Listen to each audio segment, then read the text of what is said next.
Admiral Peter by W. W. Jacobs.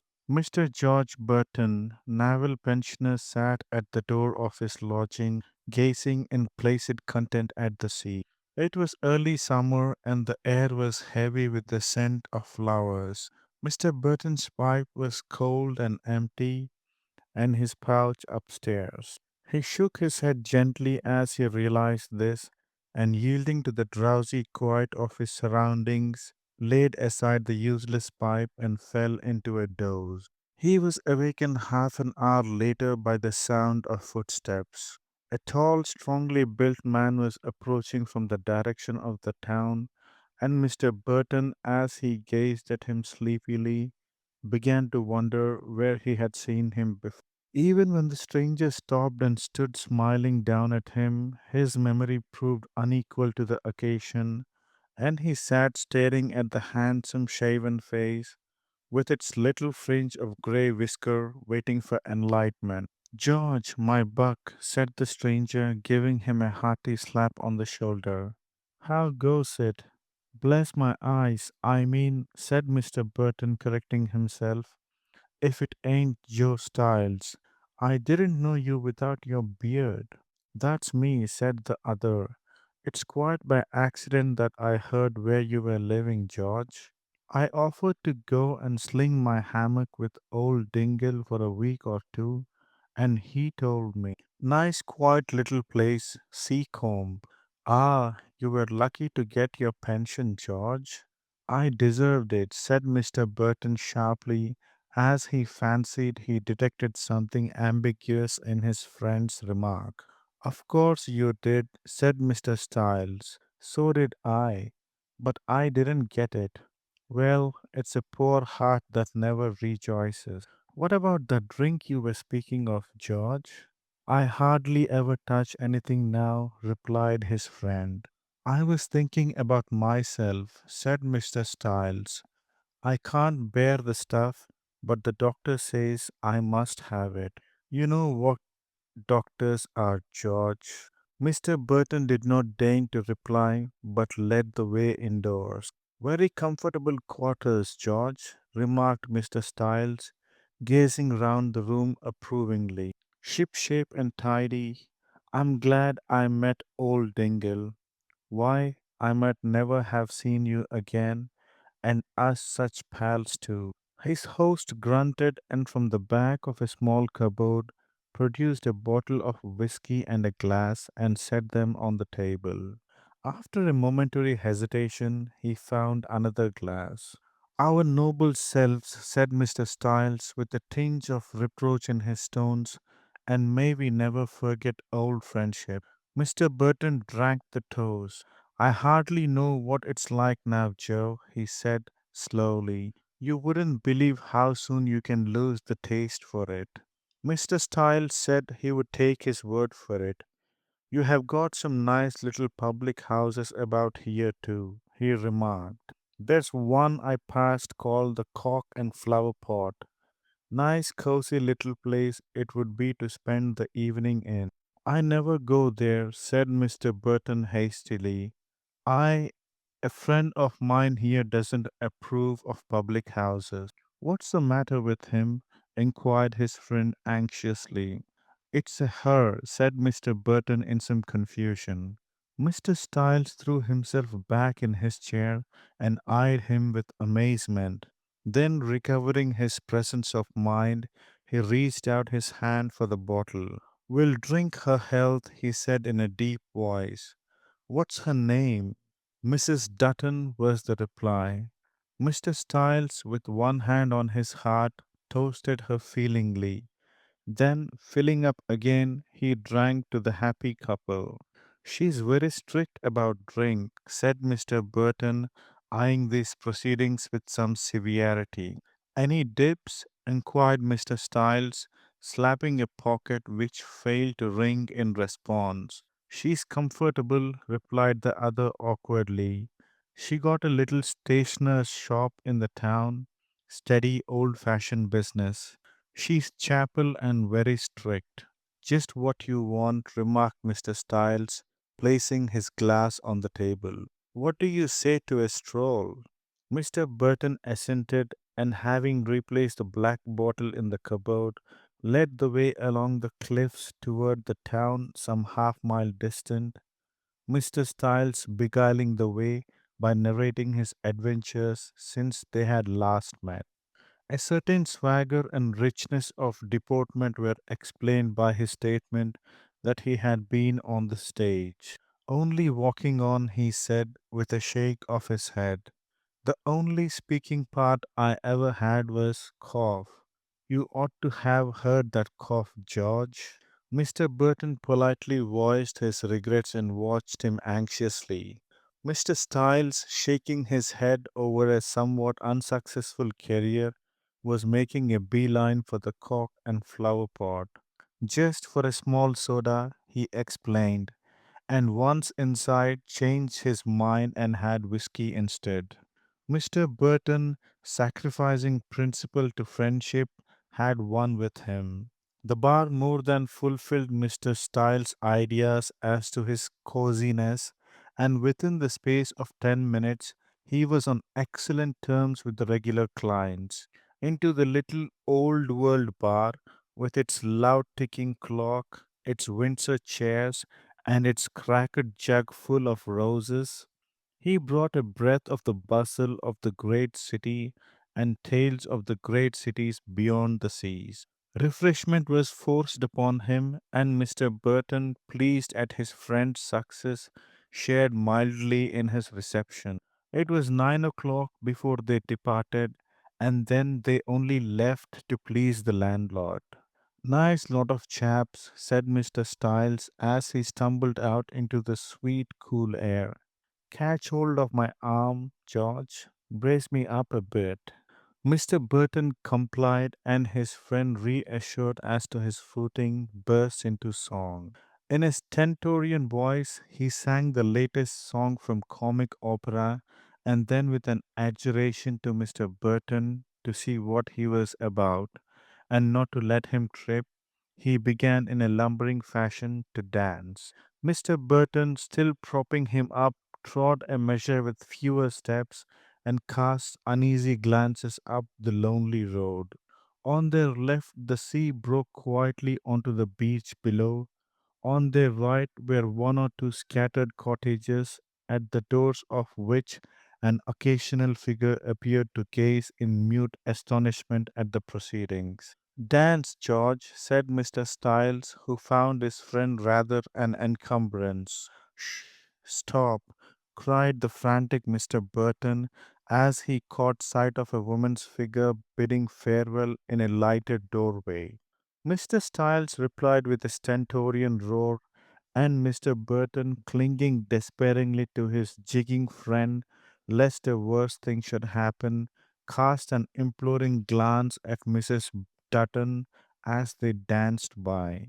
The evening was still light enough for him to see her face, and he piloted the corybantic Mr. Styles the rest of the way home in a mood which accorded but ill with his steps. His manner at breakfast next morning was so offensive that Mr. Styles, who had risen fresh as a daisy and been out to inhale the air on the cliffs, was somewhat offended.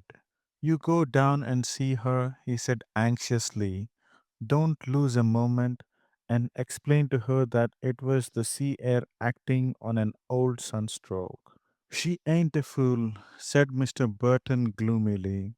I finished his breakfast in silence, and leaving the repentant Mr. Styles sitting in the doorway with a pipe, went down to the widow's to make the best explanation he could think of on the way. Mrs. Dutton's fresh colored face changed as he entered the shop, and her still good eyes regarded him with scornful interrogation. I saw you last night, began Mr. Burton timidly. I saw you too, said Mrs. Dutton. I couldn't believe my eyesight at first. It was an old shipmate of mine, said Mr. Burton. He hadn't seen me for years, and I suppose the sight of me upset him. I dare say, replied the widow, that at the cock and flower pot too. I heard about it. He would go, said the unfortunate. You needn't have gone, was the reply. I had to, said Mr. Burton with a gulp. He he's an old officer of mine, and it wouldn't have been disciplined for me to refuse. Officer, repeated Mrs. Dutton. My old admiral, said Mr. Burton with a gulp that nearly choked him. You have heard me speak of Admiral Peters. Admiral? Gasped the astonished widow. What? A carrying on like that? He's a regular old sea dog, said Mr. Burton. He's staying with me, but of course he don't want it known who he. I couldn't refuse to have a drink with him. I was under orders, so to speak. Not, I suppose not, said Mrs. Burton, softening. Fancy him staying with you? He just run down for the night, but I expect he'll be going home in an hour or two, said Mr. Button, who saw an excellent reason now for hastening his guest's departure. Mrs. Dutton's face fell. Dear me, she murmured. I should have liked to have seen him. You have told me so much about him. If he doesn't go quite so soon, and you would like to bring him here when you come in tonight, I'm sure I should be very pleased. I'll mention it to him, said Mr. Burton, marveling at the change in her manner. Didn't you say once that he was uncle to Lord Buckfast? Inquired Mrs. Dutton casually. Yes, said Mr. Burton, with unnecessary doggedness, I did. The idea of an admiral staying with you, said Mrs. Dutton. Regular old sea dog, said Mr. Burton again, and besides, he don't want it known. It's a secret between us three, Mrs. Dutton. To be sure, said the widow. You can tell the Admiral that I shall not mention it to a soul, she added mincingly. Mr. Dutton thanked her and withdrew, lest Mr. Style should follow him up before apprised of his sudden promotion. He found that gentleman, however, still sitting at the front door, smoking serenely. I'll stay with you for a week or two, said Mr. Styles briskly, as soon as the other had told his story. I'll do you a world of good to be seen on friendly terms with an admiral, and I'll put in a good word for you. Mr. Burton shook his head. No, she might find out, he said slowly. I think that the best thing is for you to go home after dinner, Joe, and just give her a look in on the way, perhaps. You could say a lot of things about me in half an hour. No, George, said Mr. Stiles, beaming on him kindly. When I put my hand to the plow, I don't draw back. It's a good speaking part, too, an admiral's. I wonder whether I might use old Peter's language. Certainly not, said Mr. Burton in alarm. You don't know how particular she is. Mr. Stiles sighed and said that he would do the best he could without it. He spent most of the day on the beach smoking, and when evening came, shaved himself with extreme care and brushed his sarge suit with great perseverance in preparation for his visit. Mr. Burton performed the ceremony of introduction with some awkwardness. Mr. Styles was affecting a stateliness of manner which was not without distinction, and Mrs. Button, in a black silk dress and the cameo brooch which had belonged to her mother, was no less important. Mr. Burton had an odd feeling of inferiority. It's a very small place to ask you to, Admiral Peters, said the widow, offering him a chair. It's comfortable, ma'am, said Mr. Stiles, looking around approvingly. Ah, you should see some of the places I have been in abroad. All show and no comfort. Not a decent chair in the place. And as for the antimacassars, are you making a long stay, Admiral Peters? Inquired the delighted widow. It depends, was the reply. My intention was just to pay a flying visit to my honest old friend Burton here, best man in my squadron, but he is so hospitable, he's been pressing me to stay for a few weeks. But the Admiral says he must get back tomorrow morning, interposed Mr. Burton firmly. Unless I have a letter at breakfast time, Burton, said Mr. Stiles serenely. Mr. Burton favored him with a mutinous scowl. "Oh, I do hope you will," said Mrs. Dutton. "I have a feeling that I shall," said Mr. Styles, crossing glances with his friend. "The only thing is, my people, they want me to join them at Lord Tufton's place." Mrs. Dutton trembled with delight at being in the company of a man with such friends. "What a change shore life must be to you after the perils of the sea," she murmured. "Ah," said Mr. Styles. "True, true." "The dreadful fighting," said Mrs. Dutton, closing her eyes and shuddering. "You get used to it," said the hero simply. "Hottest time I had, I think, was at the bombardment of Alexandria. I stood alone. All the men who hadn't been shot down had fled, and the shells were bursting round me like fireworks." The widow clasped her hands and shuddered again. "I was standing just behind him, waiting any orders he might give," said Mr. Burton. "Were you?" said Mr. Styles sharply. "Were you? I don't remember it, Burton." "Why," said Mr. Burton with a faint laugh, "I was just behind you, sir. If you remember, sir, I said to you that it was pretty hot work." Mr. Styles affected to consider. "No, Burton," he said bluffly. "No. So far as my memory goes, I was the only man there." "A bit of a shell knocked my cap off, sir," persisted Mr. Burton, making laudable efforts to keep his temper. "That'll do, my man," said the other sharply. "Not another word. You forget yourself." He turned to the widow and began to chat about his people, again to divert her attention from Mr. Burton, who seemed likely to cause unpleasantness by either bursting a blood vessel or falling it into a fit. "My people have heard of Burton," he said with a slight glance to see how that injured gentleman was progressing. "He had often shared my danger. We have been in many tight places together. Do you remember those 2 nights when we were hidden in the chimney at the palace of the Sultan of Zanzibar, Burton?" "I should think I do," said Mr. Burton, recovering somewhat. "Stuck so tight we could hardly breathe," continued the other. "I shall never forget it as long as I live," said Mr. Burton, who thought that the other was trying to make amends for his recent indiscretion.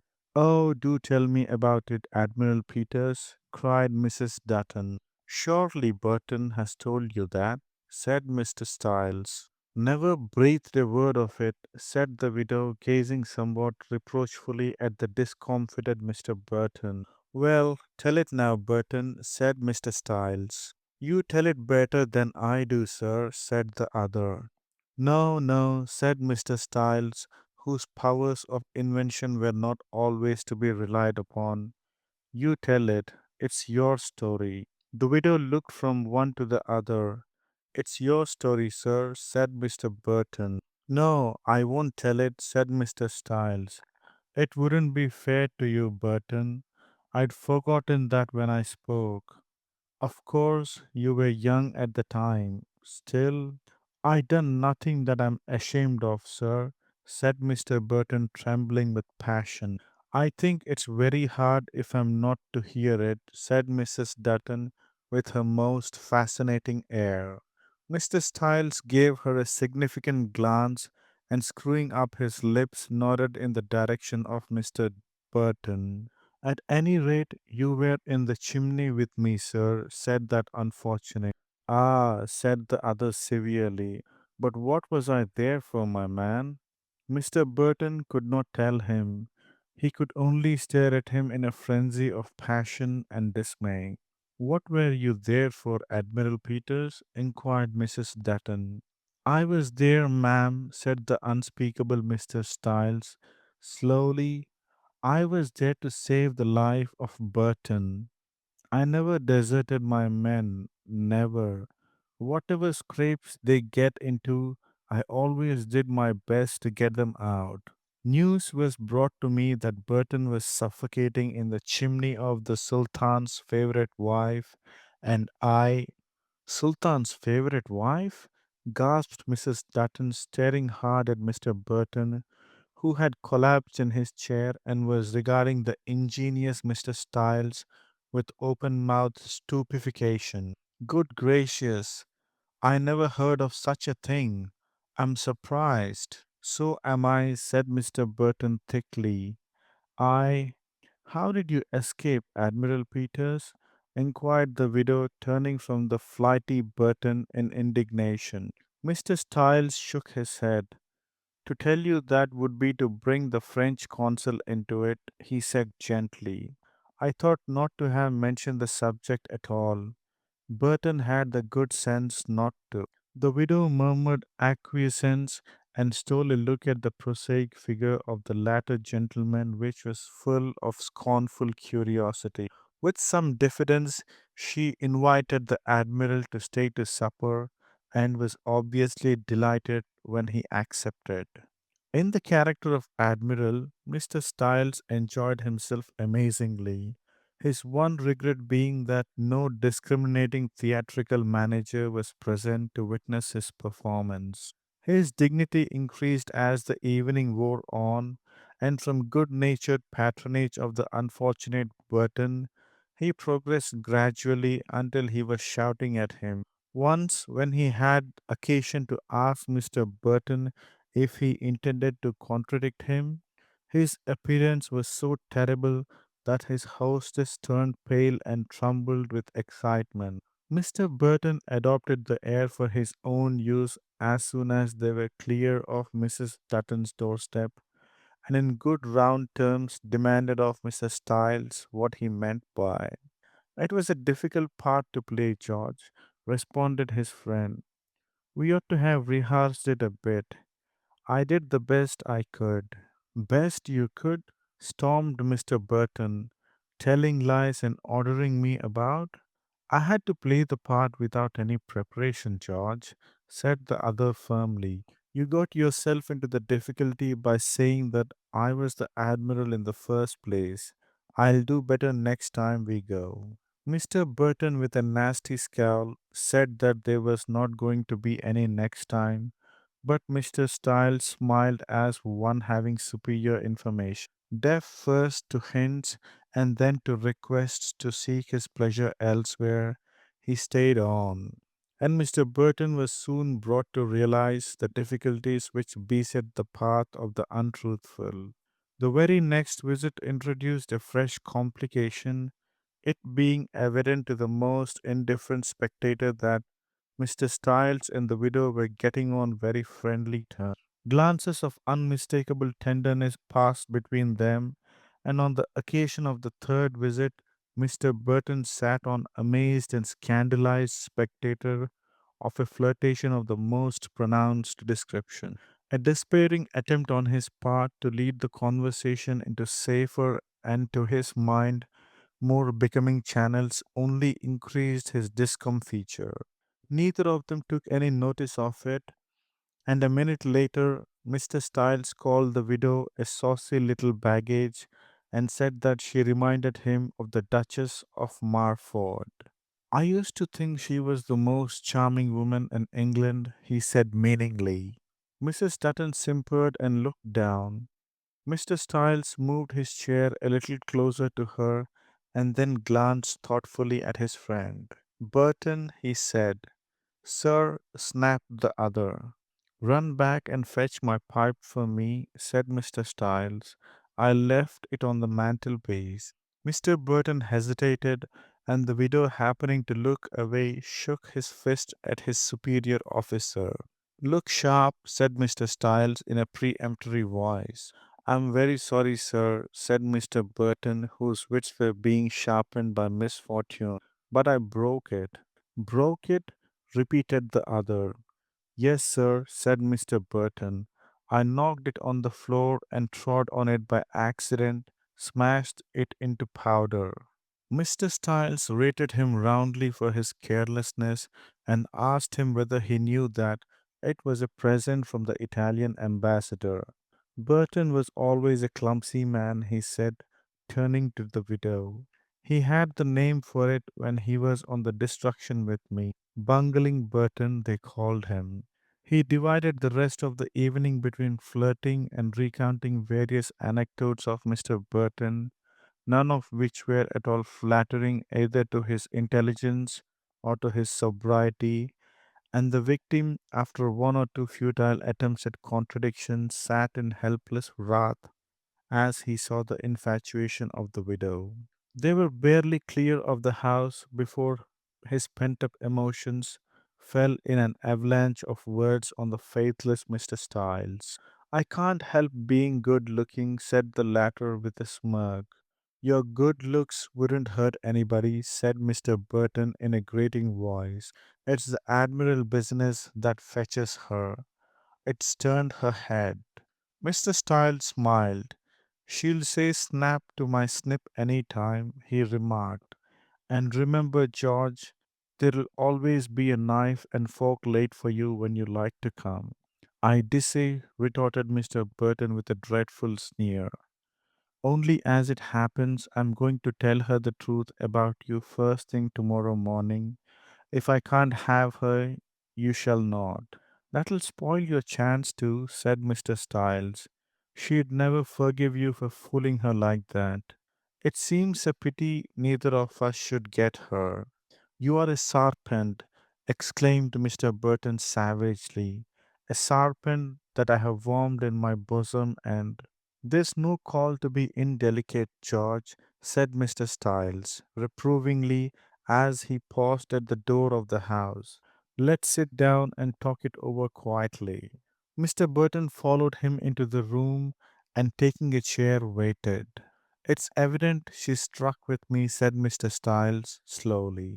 It's also evident that if you tell her the truth, it might spoil my chances. I don't say it would, but it might. That being so, I'm agreeable to going back without seeing her again by the 6:40 train tomorrow morning if it's made worth my while. Made worth your while? Repeated the other. Certainly, said the unblushing Mr. Stiles. She is not a bad looking woman for her age, and it's a snug little business. Mr. Burton, suppressing his choler, affected to ponder. If half a sovereign, he said at last. Half a fiddlestick, said the other impatient. I want £10. You have just drawn your pension, and besides, you have been a saving man all your life. £10? Gasped the other. Do you think I've got a gold mine in the back garden? Mr. Stiles leaned back in his chair and crossed his. I don't go for a penny less, he said firmly. £10 and my ticket back. If you call me any more of those names, I'll make it 12. And what am I to explain to Mrs. Dutton? Demanded Mr. Burton after a quarter of an hour's altercation. Anything you like, said his generous friend. Tell her I'm engaged to my cousin and our marriage keeps being put off and off on account of my eccentric behavior. And you can say that was caused by a splinter of a shell striking my head. Tell any lies you like. I shall never turn up again to contradict them. If she tries to find out things about the Admiral, remind her that she promised to keep this visit secret. For over an hour, Mr. Burton sat weighing the advantages and disadvantages of his proposal, and then Mr. Stiles, refusing to seal the bargain without, shook hands upon it, and went off to bed in a state of mind hovering between homicide and lunacy. He was up in good time next morning and returning the shortest possible answers to the remarks of Mrs. Stiles, who was in excellent feather, went with him to the railway station to be certain of his departure. It was a delightful morning, cool and bright, and despite his misfortune, Mr. Burton's spirit began to rise as he thought of his approaching deliverance. Gloom again overtook him at the booking office, where the unconscionable Mr. Stiles insisted firmly upon a first class ticket. Who ever heard of an admiral riding third? he demanded indignantly. But they don't know you're an admiral, urged Mr. Burton, trying to humor him. No, but I feel like one, said Mr. Styles, slapping his pocket. I've always felt curious to see what it feels like traveling first class. Besides, you can tell Mrs. Dutton. I could tell her that in any case, returned Mr. Burton. Mr. Styles looked shocked and time pressing. Mr. Burton, breathing so hard that it impeded his utterance, purchased a first class ticket and conducted him to the carriage. Mr. Styles took a seat by the window and lolling back up his foot up on the cushions opposite. A large bell rang and the carriage doors were slammed. Goodbye, George, said the traveler, putting his head to the window. I have enjoyed my visit very much. Good riddance, said Mr. Burton savagely. Mr. Styles shook his head.